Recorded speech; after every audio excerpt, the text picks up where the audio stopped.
Hammaga salom do'stlar. Bugun biz Qasoskorlar 5 filmi haqida gaplashamiz. Shu video 2000 ta layk yig'sa, Jean Grey haqida katta video qilaman. Qasoskorlar 5 filmiga chiptalar sotuvi boshlandi va Marvel shunga atab yangi videorolikni taqdim etdi. For I am Doom.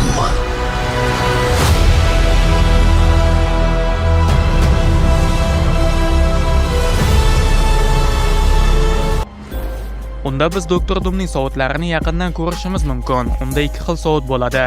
Ya'ni to'r bilan jangdagi soat boshqa, kemadan otilib chiqayotgandagi soat boshqa. Aytgandek, bu hech qanaqa bino emas. Bu kosmik kema va uning shakli Maxfiy urushlar komiksidagi Doktor Doomning uchar platformasiga o'xshash. Faqat filmda u ancha kattaroq. Komiksda Doktor Doom mana shu platformaning ustida turib, Beyonderlarga hujum qilgan. Filmda esa kema nima va qanday maqsadda ishlatilishi noma'lum, lekin treylerda bir nechta qahramonlar ham shu kemaning ichida. Ular Shuri, yangi Lochin va Arvoh qiz. Ammo ishonchim komilki, Thor ham aynan shu kemada bo'ladi. Aks holda u qanaqasiga X odamlar olamiga kelishi mumkin. Doktor Doom va Thorning jangi aynan X odamlar olamida bo'lib o'tyapti. Endi biz buni aniq ayta olamiz. 7 oy avvalgi teaserda Thor X odamlar olamidagi o'rmonda yurganda va qizining yoniga qayta olmayotganini aytganda. O'sha paytda hamma Doktor Doomni bolalar o'risiga chiqarib qo'yganda. Yo'q, Doom bolalarini o'g'irlamayapti. Mana Franklin ham Joni Stormning yonida. Ularning ortida esa olamlar to'qnashuvi bo'lyapti.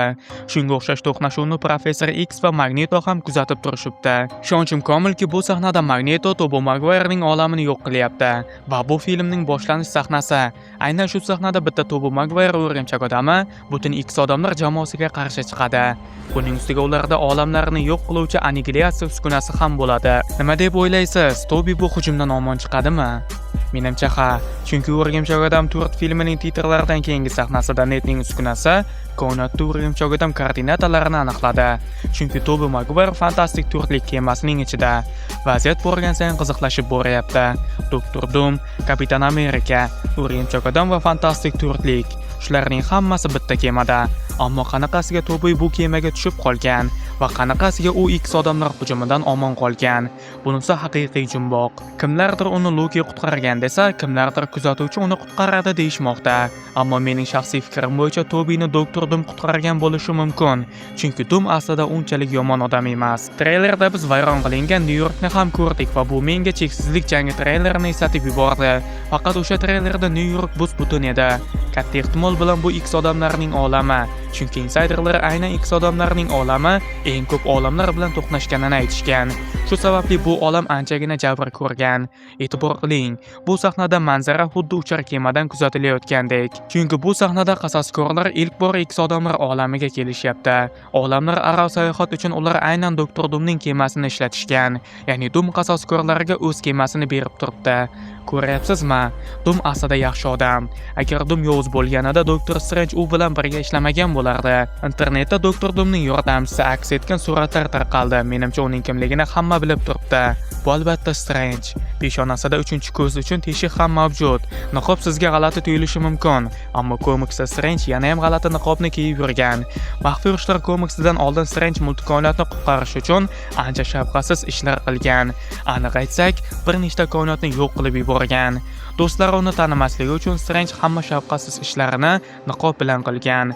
Filmda ham shunaqa bo'ladiganga o'xshayapti. Shunday ekan, bu aniq Doktor Strange. Shu bilan birga Latviya jodugarlarining suratlari ham tarqaldi. Ular ham Doktor Doom bilan birga ishlashadi. Binafsha rang kiyimli esa aniq Kleya. Aynan u Doktor Strange'ni Doktor Doomning yoniga olib ketganda. Qolgan ikkitasi kimligi aniq emas. Taxminlar ko'p. Wanda, Sylvia va kimlardir, hatto Peggy Carter ham Doktor Doom bilan birga ishlashini taxmin qilishmoqda.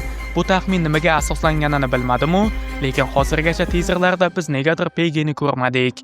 Bu esa shubhali. Shu bilan birga yangi teaserda qo'riqchi ham umuman ko'rsatilmadi. Ammo xavotir olmang, shunchaki qo'riqchining roli juda muhim va spoiler qilmaslik uchun Marvel ataylab uni bizdan yashiryapti.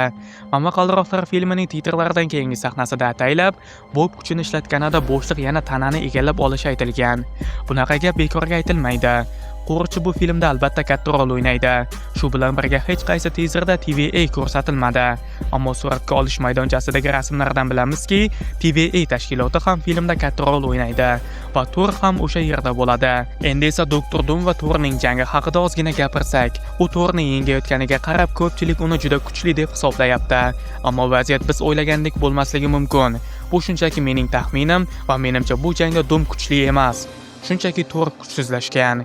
Ya'ni Doktor Doom Thorni kuchidan ayirish yo'lini topgan. Thorning birinchi filmida Odin buni osongina qilgandi. Loki serialida TVA Lokini kuchidan ayirganda. WandaVision serialida esa bizga sehrni cheklovchi runalar ko'rsatilganda. Doom mana shu 3 ta yo'lning uchalasini ham ishlatishi mumkin. Treylerda Doktor Doom qasrining polida sehr bilan chizilgan runani ko'rdik. Xuddi shu runa Doktor Doomning qo'lida ham mavjud. Xullas menimcha Thor bu sahnada o'z kuchini qisman yo'qotgan va shu sababli u tizerda Odindan kuch so'rayapti. Bundan tashqari, agar Thor o'z kuchini yo'qotmagan bo'lganida, Doktor Doom tiriltirayotgan sentinellar Thor uchun 5 soniyalik ish bo'lardi. Biz uning ulkan Leviafanni qanchalik oson kuydirib tashlaganini ko'rganmiz. Thanosning kosmik kemalari ham Thor uchun umuman to'siq emas. Shunday ekan, agar Thor o'z kuchini yo'qotmagan bo'lganida, mana bu sentinellar o'rnidan turishga ham ulgurishmasidan Thor ularni chaqmoq bilan yo'q qilardi. Ammo bu shunchaki mening taxminim. Adashgan bo'lishim ham mumkin. Hozirgacha bo'lgan tizerlarning menga eng yoqqan tomoni shu bo'ldiki, bizga hali filmning yakuniy sahnalari umuman ko'rsatilmagan. Ko'rsatilgan sahnalardan esa syujetni topish juda qiyin. Bu juda yaxshi. Shu bilan birga Marvel Vision Quest serialining ilk treylerini ham ko'rsatdi va menimcha bu serial ham ancha qiziq bo'ladi. Serialda Ultron va Jarvis yana qaytishadi. Treylerda Jarvis Ultronni xavfli deb aytayotgan sahnaga mazza qildim. Chunki bu ikkisining avvalgi uchrashuvida Ultron Jarvisni o'ldirib qo'yay deganda. Endi esa ularning hammasi Visionning miyasida. Menimcha bu juda qiziq holat. Agar mabodo ichingizda Visionni cheksizlik jangidan keyin ko'rmaganlar bo'lsa, hayron bo'lmang. Uning qanday tirilgani WandaVision serialida ko'rsatilganda. Xuddi o'sha serialda bizga Visionning bolalari ko'rsatilganda. Ulardan bittasi aniq aytganda Tommy Vision Quest serialida ham qatnashadi. Yangi serialda biz Visionning yangi dizaynini ham ko'rishimiz mumkin. Menimcha uning ko'rinishi juda zo'r va komiksdagi qiyofasiga o'xshab ketadi. Ammo menga eng yoqqani Ultron va Jarvisning qaytishi bo'ldi. Ultron bu serialda yovuz emas, albatta bitta sahnada u Visionga hujum qilayotgandek tuyulgan. Ammo aslida Ultron serialda ijobiy qahramon bo'lishi kutilmoqda. Ammo Vision albatta unga to'liq ishonmaydi va ehtimol ochiqchasiga unga qarshi chiqishi ham mumkin. Shaxsan menga Ultronni ijobiy qahramon sifatida ko'rish juda qiziq. Xullas yaqin kunlarda zerikmasligimiz aniq. Qasoskorlar 5 filmi bo'yicha ko'plab savollar ochiq qolmoqda. Doom o'zi nega X odamlarga hujum qilyapti? Latviya jodugarlari kim? Doomning sovti nega o'zgaryapti? Savollar juda ko'p. Javoblarni esa biz 4 oydan keyin bilib olamiz. Siz ham treyler haqidagi fikrlaringizni kommentariyaga yozing. Ehtimol men nimanidir ko'zdan qochirgan bo'lishim mumkin yoki qayerdadir xatoga yo'l qo'ygan bo'lishim mumkin. Albatta buni yozing va albatta videoga like bosib, kanalga a'zo bo'lishni unutmang. Keyingi videolarda ko'rishguncha sog' bo'ling, salomat bo'ling.